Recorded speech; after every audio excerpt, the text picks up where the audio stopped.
Hey everyone, thanks for joining once again. I've got a really awesome book I am very excited to share with you. Several months ago, I was able to get my hands on this book right here, Ghost Agents. I did a video on it, like I said, several months ago, and I went on and on about how shocked I was at the work that was in this thing. It's on newsprint. It's this wild, eclectic story of like 60s era spy comics and just wild, crazy concepts. I'm struggling to find the words to describe it. It's such a weird, interesting mishmash of several different types of genres and art styles and concepts. It's just completely mind-blowing. I did a whole video on this, and for a while, when I first put this one up several months ago, this book was my highest viewed video for a stretch of time, and it made me happy because it's not like an X-Men comic or a Batman or anything like that. It's this independently published Ghost Agents comic, and it's just so awesome. Please go look at that video if you're curious about what is in it. I go through it in detail. And another one of the awesome things about this, besides the fact that it's on newsprint, is it's a treasury size. So there's your standard size comic right there. You got your regular kind of American size comic, and then you got this giant book. So when I got that in the mail, I was just blown away. I go on and on about it in the original video. They did a Kickstarter for a second one, and I got this in the mail just, I don't know, 2 days ago. And this new book, it's not quite as thick. There's not quite as many pages. I don't know. I don't know. The first one's a little thicker, a little bit more to it. This one, not as many pages, but just as wildly interesting. In fact, I think now that I've given this one a proper read, I think I like this one better. Not to say there's anything wrong with the other one. That one is genius. But the work that is in this is just astounding to me, and I want to give it a run through for everyone to see. So again, beautiful, nice, glossy, slick cover. Very interesting stuff all on the front. So it kind of makes you wonder, what is this all about? So you pop it open, you've got the inside front cover, and it gives like a breakdown of the characters. It's like the agents of the global hierarchy of secret tactics, Ghost, are off the grid. Their mission is disruption and destruction. For many, the toll on their lives is very stressful, while others sleep like babies. This book and all the contents are owned by Rocco Jerome. He's the writer, creator, kind of the guy who spearheads the whole thing, gets artists together to draw some of the best work they've probably ever done. From what I can tell, this book is just filled with amazing work. Before I get too far into this, I want to make sure I mention it a couple times. There is currently active right now I don't know if it's the third or fourth. Forgive me, I didn't look this up. But there's a current Kickstarter going on right now as of the filming of this video. I'm filming this tonight on a Friday night. It's going up on Saturday on the 7th, I believe is the date. Yes, I'll have this up on the 7th of October. There is a Kickstarter right now for Ghost Agents Metropolis. And I'm hoping that everyone who looks at these and watches my videos at least goes and gives it a look. Give it a look and see if there's anything in there that kind of interests you. And if you're interested, consider supporting that Kickstarter. Another reason, I've got a couple of pages of art and story in that book. Rocco wrote a story. I connected with him and we talked, and he was able to give me an opportunity to draw some pages, and it's going to be in that new book in the Kickstarter that they're running right now. So it's live as we speak. You can search up Ghost Agents on Kickstarter, ghostagents.net. You can find all the connections to everything you want to find there. So I'm kind of excited. Again, that first book, this one, I was blown away by it. This one we're about to go through, blown away even more so in this one. And I've got some pages in another book that's coming out. So to have a book that I'm so completely shocked at, that was so well put together, for me to get to have the opportunity to have my work in one of these books is humbling, because the work that these guys put into this stuff is astounding. It's going to be, again, it'll be on newsprint again if I understand the way they're doing it, and I can't wait to see what my work looks like in a book like this on newsprint, surrounded by all these other artists. But until we get to that one, we're going to look at the current one that just come out.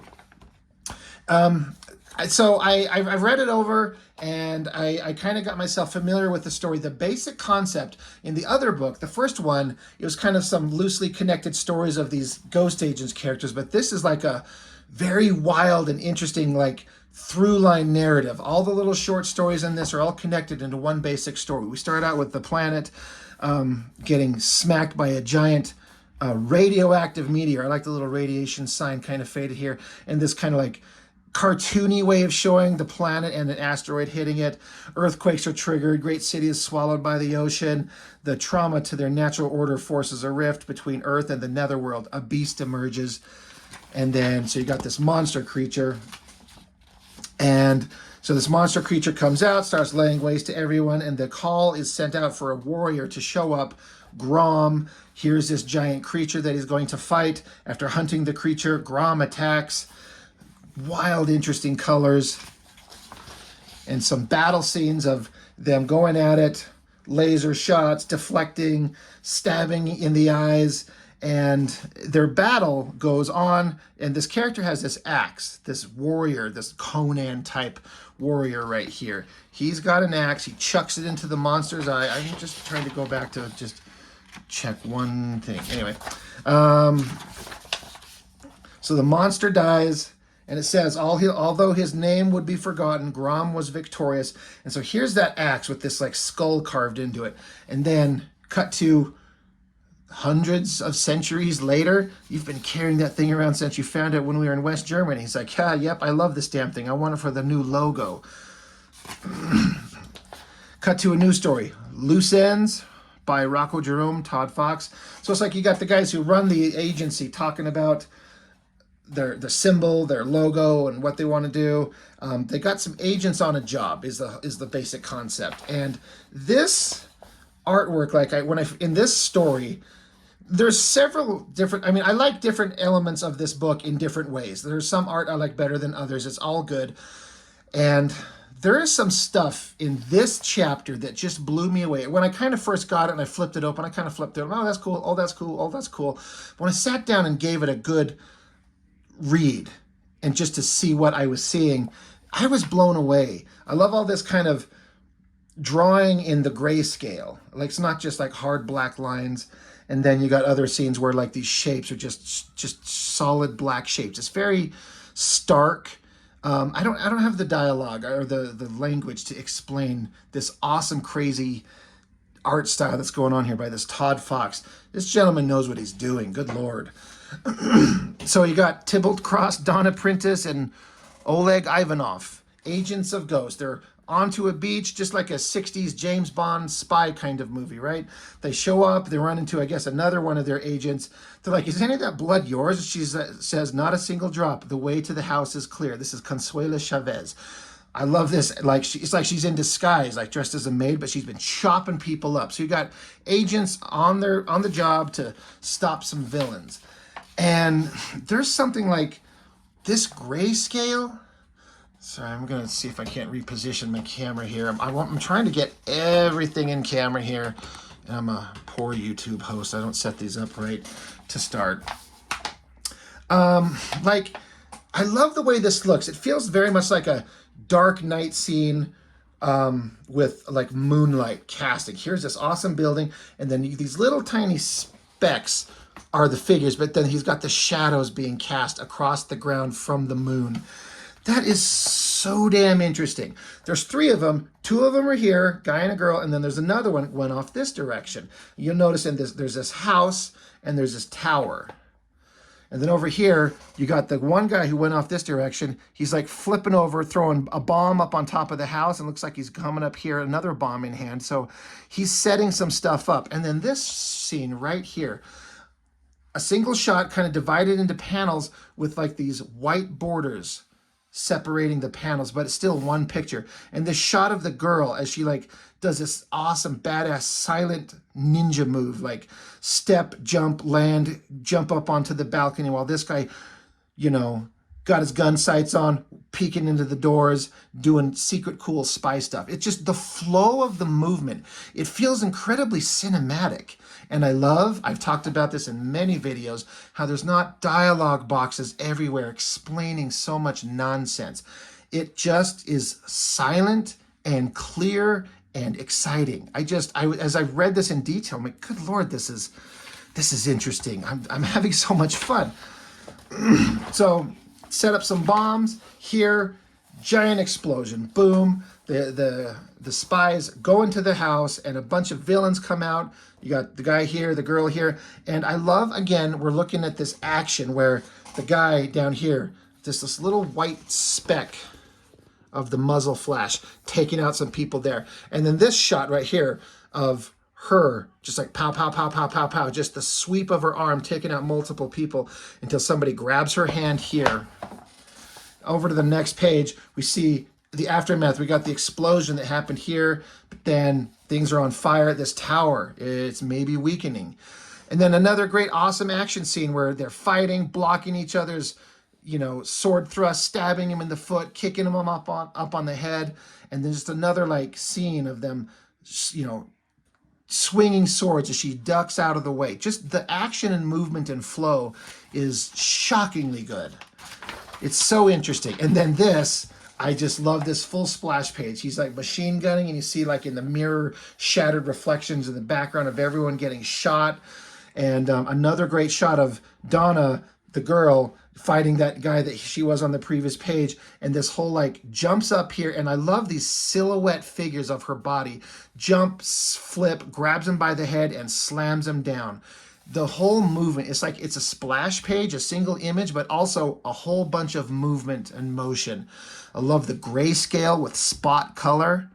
Brilliant, brilliant stuff. I love this spread. This whole story section right here is just shocking to me how good it is. And then again, more fighting, multiple, like it's a single scene, but divided with like white borders as the girl charges over, and just more characters just fighting each other. I love this shot where the main girl, Donna, got her sword drawn, and these other two girls that are like maids here, this one and this one, they pull knives from like their garters. And I love this shot where they're tossed their knives at her. She deflects it. We're seeing more of the scene of the explosion outside. It's building to something. And then more sword fighting, like sword blocks, ducking. I like how the girl, Donna, she like coordinates her moves to like deflect their blows, maneuver outside of the range of both of them, and then stabs them both together in one stabbing motion with their sword. Like, I have never seen that in a movie, and it's a brilliant move. I'm not saying it doesn't exist somewhere, but that is like, I would love to see this. This needs to be like a Tarantino Kill Bill scene right here. It's so well done. Like she fights one and then just maneuvers herself outside, boom, stabs them together, they're down. And then this bigger, stronger villain comes along and starts beating the shit out of them both. The guy that's there with her. And then suddenly that big tower that was on the outside of the building that we were just showing comes slamming down through the roof and smashes her dead.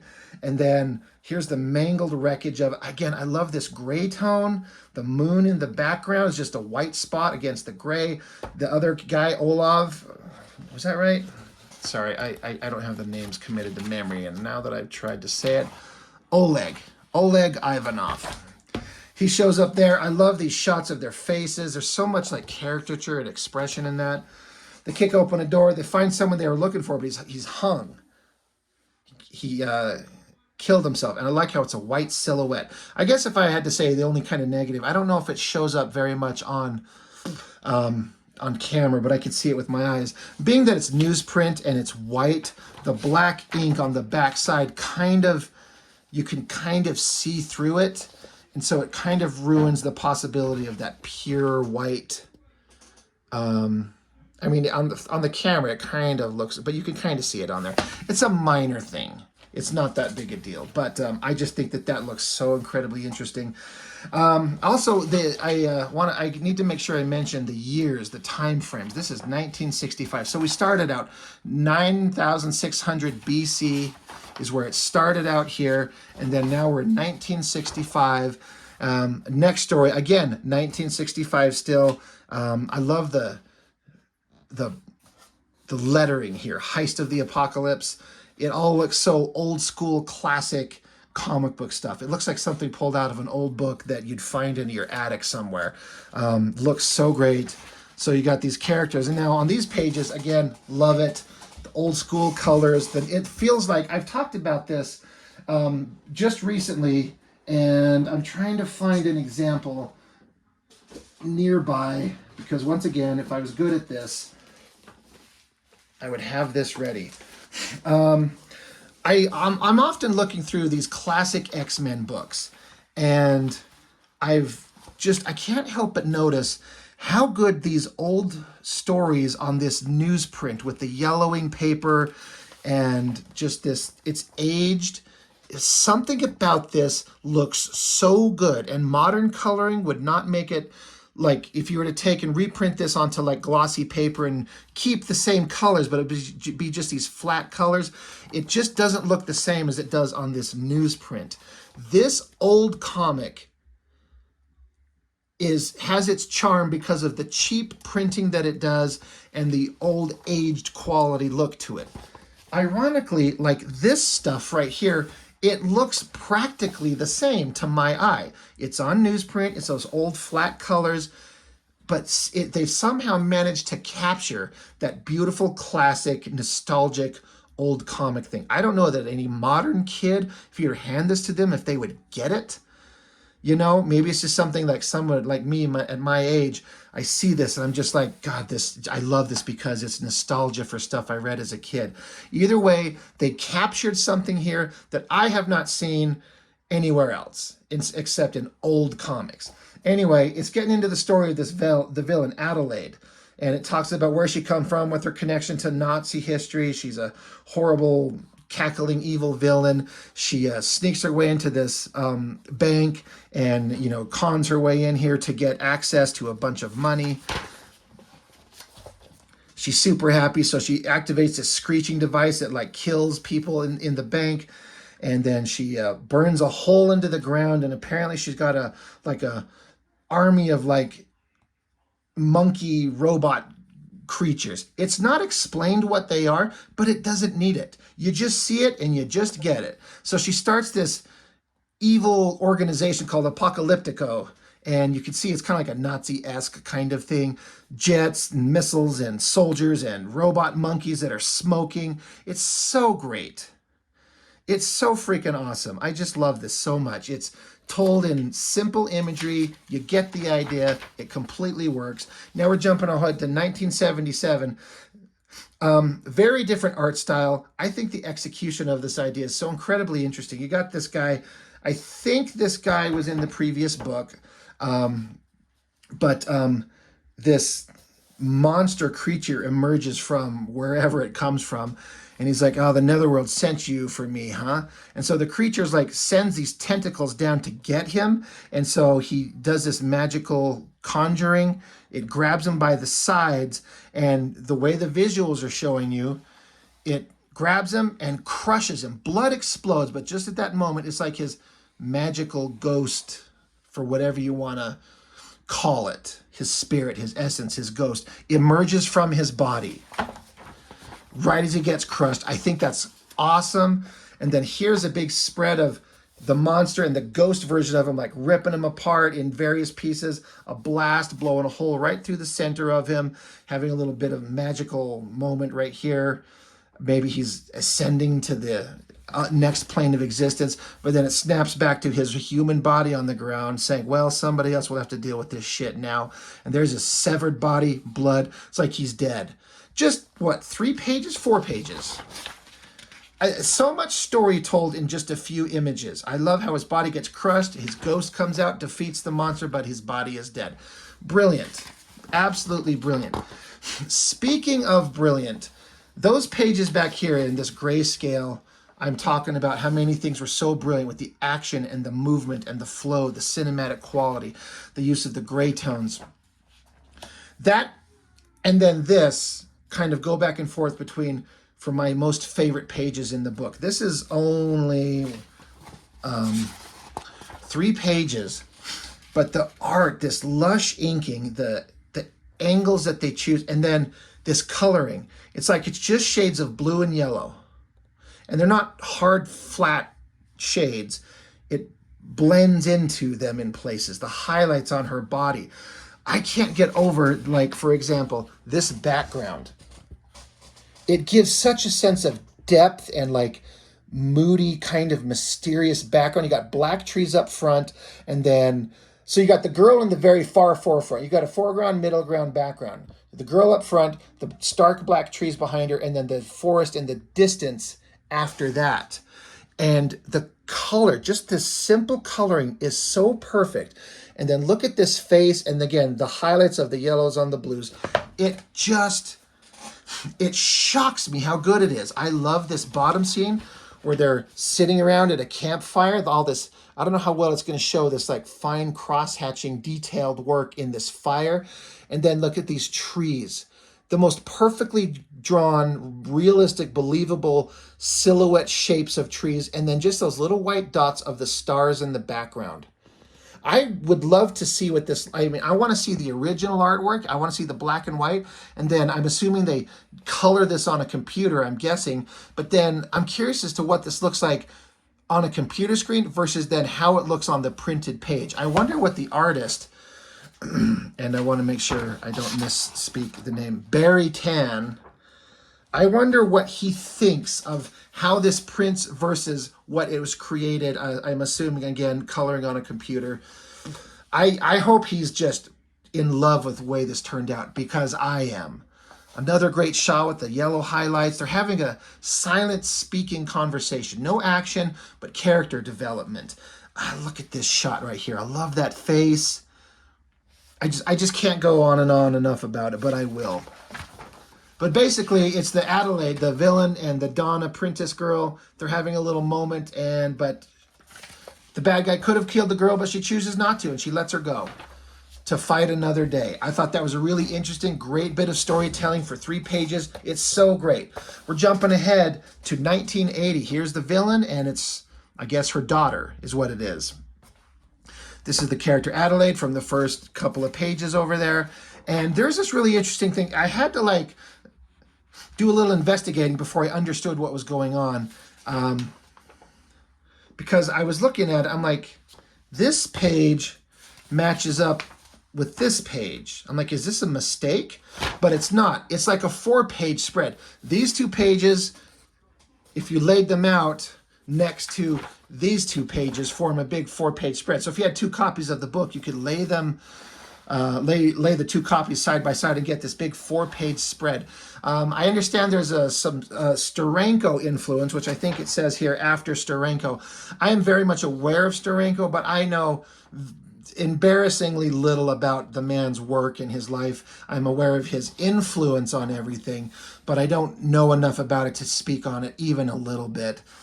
But big giant action scene. You got the ghost agents fighting against the apocalyptico villains. I love this spread right here. The girl looks sexy as hell. I love this profile of her face. The eyes, nose, mouth. Looks amazing. And then this outfit, the way he drew the shiny leather. Love it, love it, love it. An element that's been kind of going through the whole book in a way is this axe at the beginning. Here the character has the axe in hand up there as well. It's kind of like a through line in a little bit with the story. Anyway, I love the coloring on this. It's so wild, so crazy. And then the girls that were just in this story, just over here, just a couple pages ago, where they were together at the fire and almost having a respectful moment with each other. They're face to face. They're going to fight. We meet again at last. And they proceed to have this awesome fight, punch, kick, fight, punch, kick, fight. Super kick to the face. I don't want to be that guy, because the bad guy, I'm not sure exactly why. I missed it. I think it's maybe in the first book. But she's got obviously big wound stuff on her face. Whether she's sick or diseased, you can kind of see it here. You can see it here. But she gets kicked super hard in the face there, and you're seeing that side of her face that should be covered in that wound. I just noticed that just right at this moment. Because her face is always covered with her hair. If you see the way that face is right there, if you look at any other scene of this character in the book, her hair is always dangling over her face. It's always covering the one side of her eye to hide that part of her face, but it's showing it's perfectly clean there. Anyway, I love this page. The fight scene here, the wild colors. They got their hands on each other's throat, and there's a crunch, and you see that it's the bad guy that's down. This face shot right here, I think, is so well drawn. Eyes, nose, mouth, the shape of the jaw, the hair. She's absolutely beautiful. I love it. Amazing work. Absolutely amazing work. And I want to make sure I shout out the artist, and it's probably in the back. Sorry, I know there's a credits page here. Miguel Galindo. Good Lord. That was some amazing stuff. I love it. I absolutely love it. And then it's, there's so much to the story, I'm worried that I'm missing a lot of stuff. But the main villain and her daughter, they're having a conversation here, but the main villain ends up dead. Helicopter's escaping, and the daughter is going on to, continue the fight that her mother started, is the idea.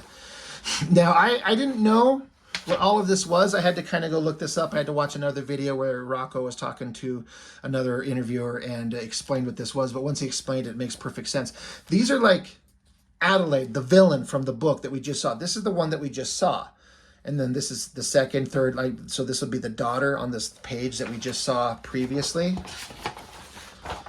Man, I got a hold of these pages. Yeah, the daughter here will be her grown up. And it's like daughter after daughter after daughter far into the future. So it's just multiple versions of like mother and daughter going on way into the future, and some crazy interesting designs, different costumes and designs. I like this one. She's wearing like an underwater deep sea diving outfit. That's awesome.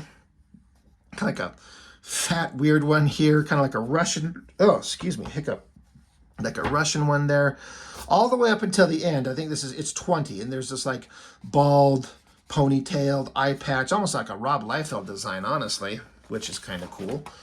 But it's just like an interesting spread of the villains going into the future. So we were into the 60s, 70s, and 80s story-wise here, and it's kind of like a narrative. And then we get into Donabots, robotic warrior women cast in the mold of Ghost's greatest agent. So now we're suddenly far in the future, presumably. I love this zip-up jacket in the shape of a skull. That is actually really freaking awesome. But it says here, Apocalypse 2568. So we're centuries into the future now. And different versions of the ghost agents and the bad guys, the apocalypticos, are still at war. This great, awesome, crazy detailed splash page. Freaking awesome. And then the main villain, this version of the girl here, which is the one that we saw here. She's obviously got it set up. You're too late. In the name of my ancestors, Earth dies today. I love this shot of her here, and then like a bomb going off, vaporized to the skeleton, and then you see the Earth in a nuclear explosion, multiple bombs going off, and it erupts monsters from who knows where, some alternate dimension. It doesn't say, it doesn't need to say. You don't need to have it spelled out for you. Use your damn imagination. If it doesn't tell you, you just kind of come up with an explanation on your own, as far as I'm concerned. These wildly ridiculous, awesome, look like giant monsters. Flying eyeball, it's almost Ghidorah, King Ghidorah right there practically. So great. These giant monsters coming out of the ground, spewing toxic sludge. You got people on the ground getting vaporized, smashing buildings, and like a giant centipede monster. This looks like a giant ape with like giant monkey titties shooting fire out of them is what it looks like. So crazy, ridiculously awesome. I don't know if that's just a tangent or if I'm just seeing fire coming out of monkey titties, but I actually think that's awesome.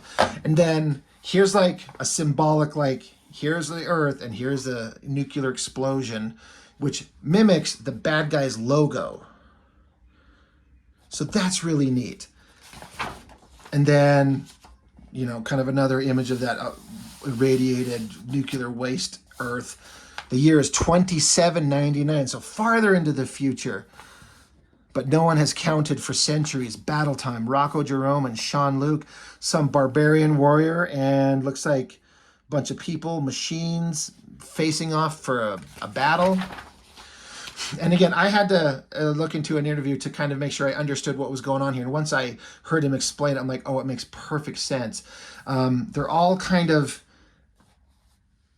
under the banner of logos. The Nikes and the Dizzies, like Disney's. So they've got a logo that looks like the Nike swoosh.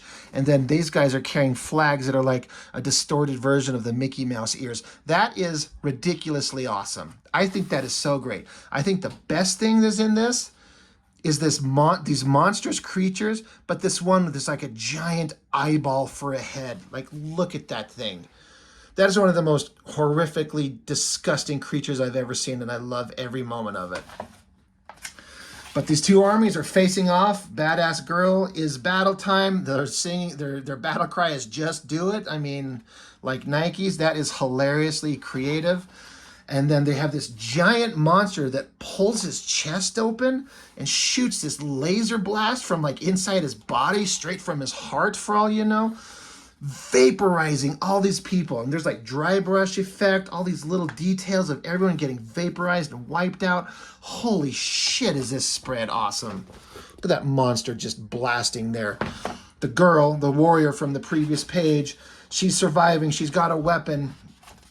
She charges. The end of it's charged up. She smashes it right into the eye of this giant creature, blows his brains out through the back, and then one of like random creatures down here with the eyeball creature, they shoot a laser beam, shoots right through her head, takes her out. It's like they all kind of wipe each other out. The battle's over, everyone's dead, and on site is this barbarian guy who picks up that very same axe. So hundreds of centuries into the future, the axe is still here that was on the first page from a barbarian creature, a barbarian man. Here, he had the axe. It was his weapon that he battled this monster with. And then all the way into the future, this man has this weapon. And it makes you just think, well, what happens next? And that's the end of the story.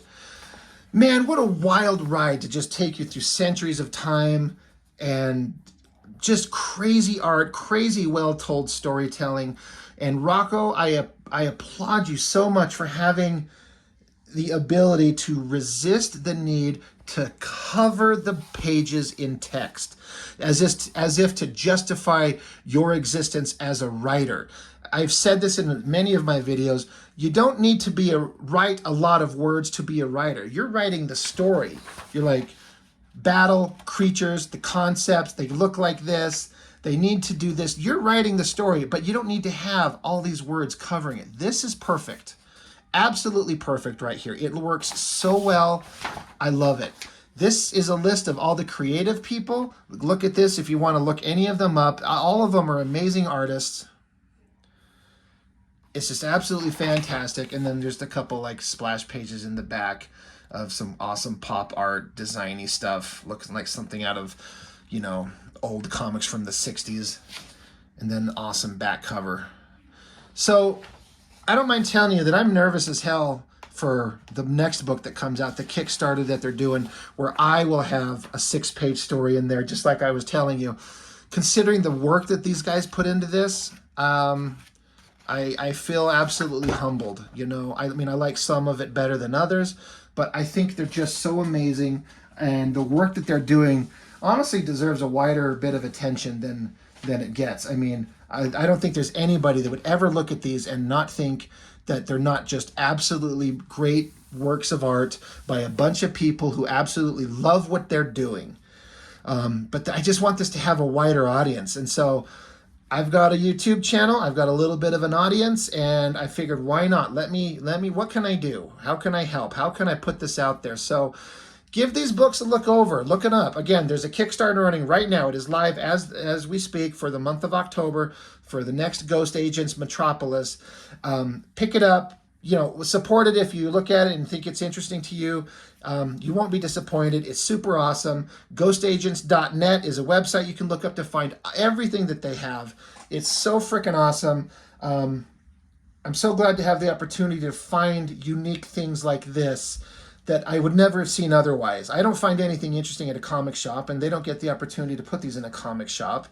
So it's just all about word of mouth and social media presence and networking and finding people and like-minded, creatives to share it and spread it and get the word out there. These guys do amazing work, and it deserves all the attention that we can lump onto it. So please check it out. Live Kickstarter. I'll put it in the description. I'll have a link there so you can find it. Go check it out. And again, I'm going to have a story in the next one. If that means anything to you, if you want to see it, that's where it'll be. And there is a tier in there. You could buy my original artwork for the story that I'm going to draw for that book, as well as some pages from some of the other artists. So give it a look. And I don't think you'll be disappointed. I know these are some of the most exciting books I've ever had the opportunity to pick up in recent years. It's just incredible how good it is. Anyway, thank you for watching. I appreciate it, and I will see you on the next one.